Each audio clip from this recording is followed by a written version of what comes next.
Okay, I've got my pieces cut, or marked anyway, for my face frames, my door frames, and I'm going to cut those now. Some of you may be asking, why are you cutting these on the table saw? Well, Artisan Eric has my miter box, so I'm having to make do today. That's the honest answer. But this blade is really sharp, so it does cut really nice.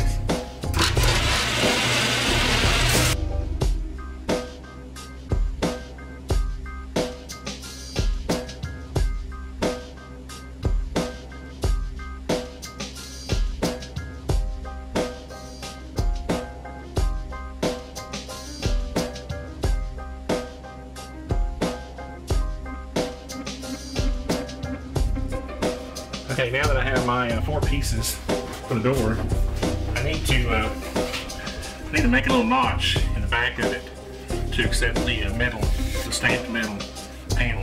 So here's where I have to decide. Like I've got a booger there, so what I'll do is I'll take that out. I'll set it like that. So this is where I decide where I want the front and back of my face frames to be.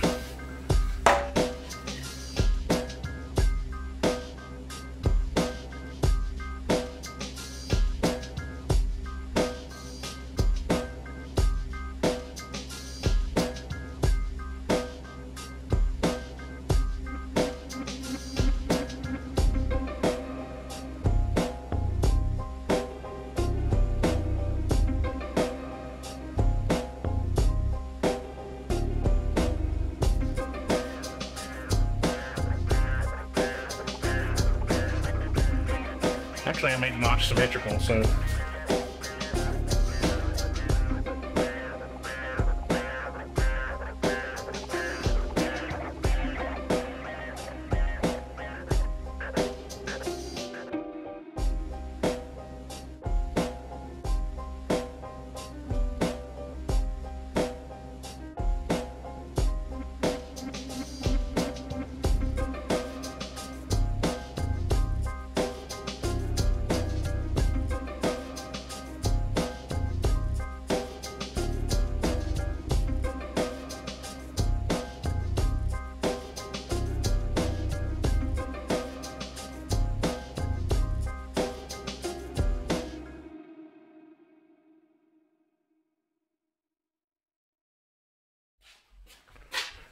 okay, I'm going to show you the only tricky part in making doors with the pocket frame system, pocket tool from Craig, is, or really any kind of attachment system.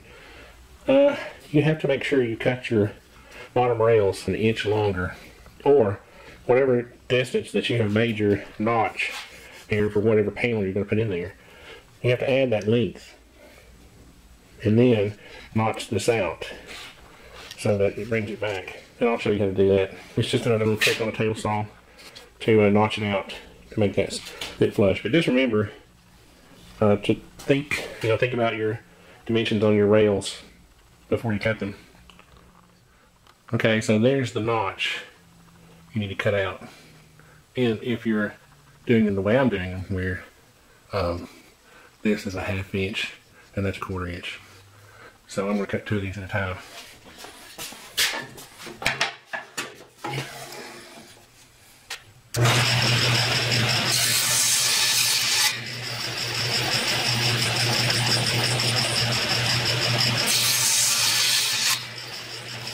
Okay, so now that I've got that part of the notch, I'm going to cut the, I'm going to stand them up on the end and cut the other part of the notch.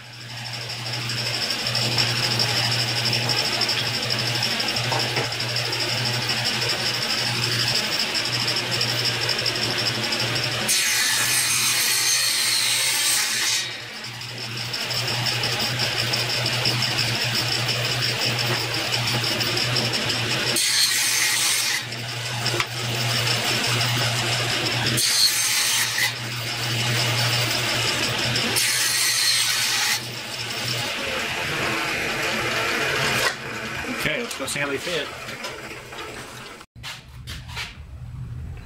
Fits pretty good. I think it'll fit better once I get my pocket screws in there. Let's do that. Let me drill those out. We'll see how that looks. You want to make sure you get your 2 holes lined up on that dimension, not the overall dimension.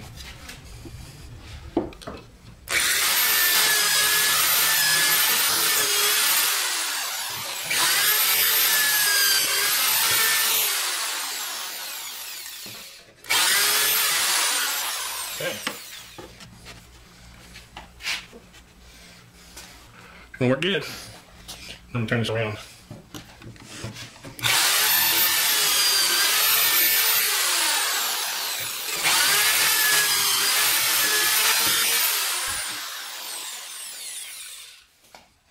Alrighty.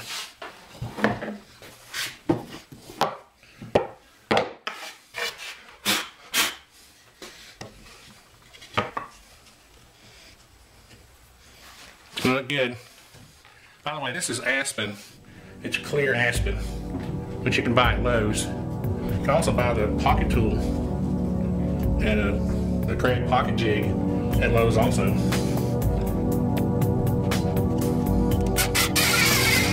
Well, it is. Start it.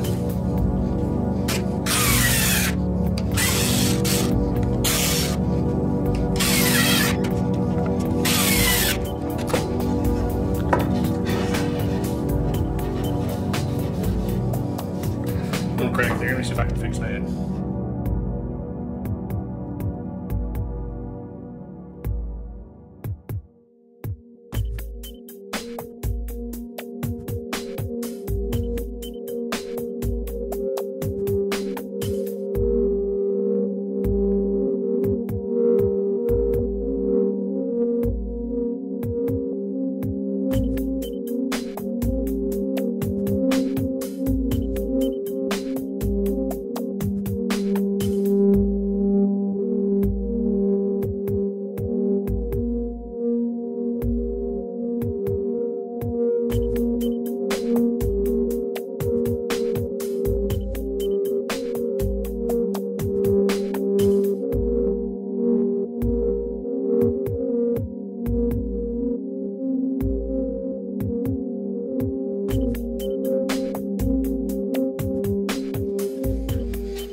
Okay, get ready for some sparks.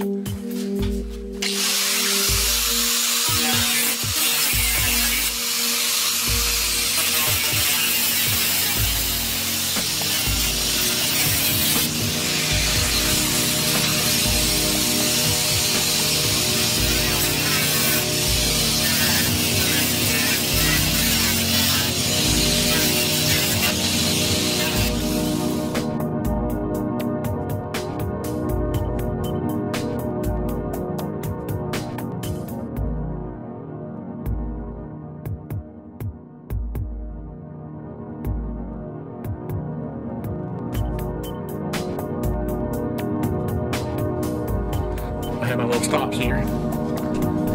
So what I'm going to do is use the smallest bed in the world and drill some pilot holes through these, and then run the smallest nails in the world through them.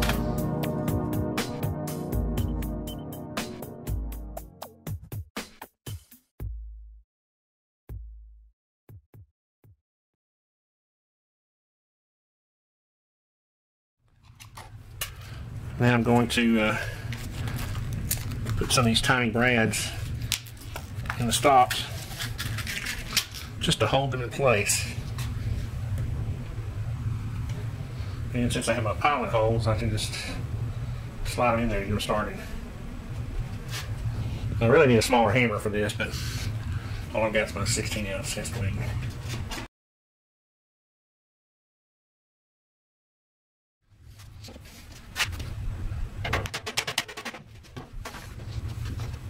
Little sanding, little sealer. I'm going to put linseed oil on it for the finish, just to try to get a natural look. And I'll put some sort of moss strip here in the middle to cover that joint. But you can see now the construction technique right here. You got your pocket screws, and then you have the stops with the little tiny brads in the groove. Very cool. Okay, so now I'm going to install these hinges, and I'm not going to round out the doors or anything, or notch them out. These are really small hinges, and there's really no need to do that. So, again, we're trying to keep this project simple, and so I think what I'll do is I'll put them at 3 inches, make a little tiny mark, so that you really just can't even see it.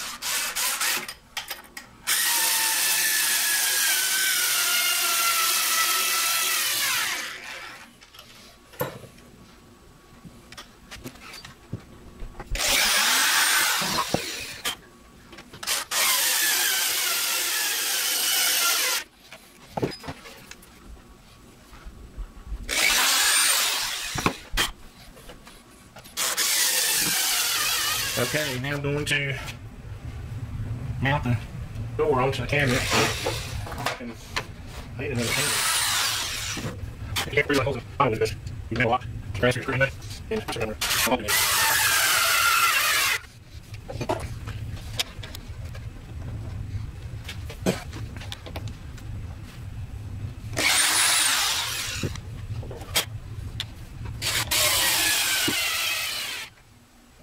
Well, here you have it.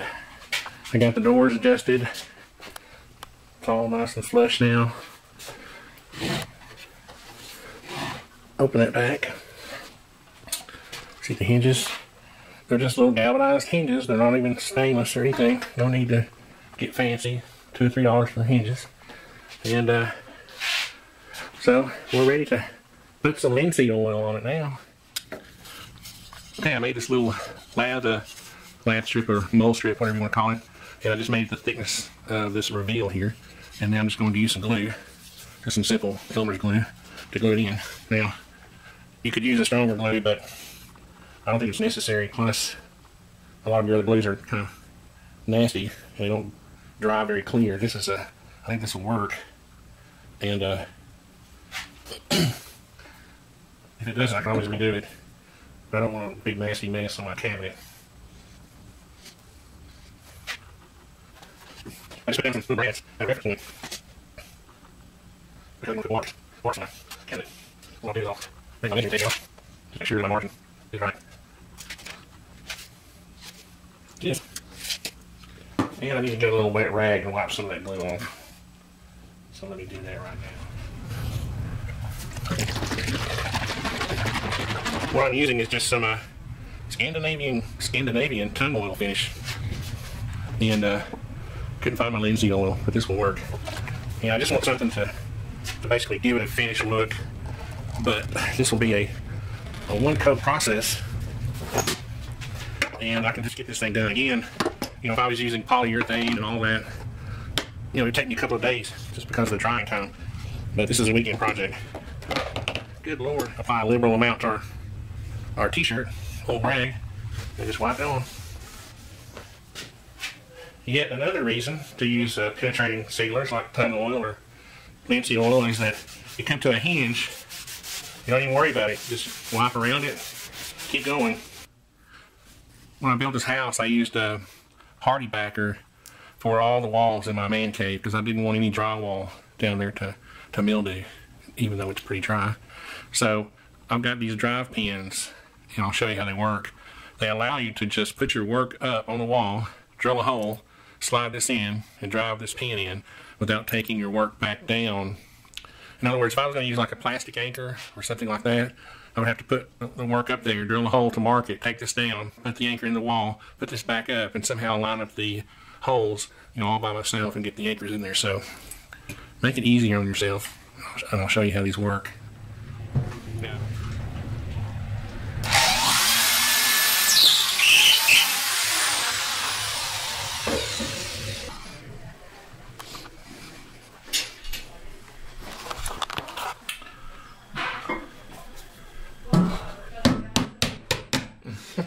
I can't do this and film at the same time. I'll have to break here and come back.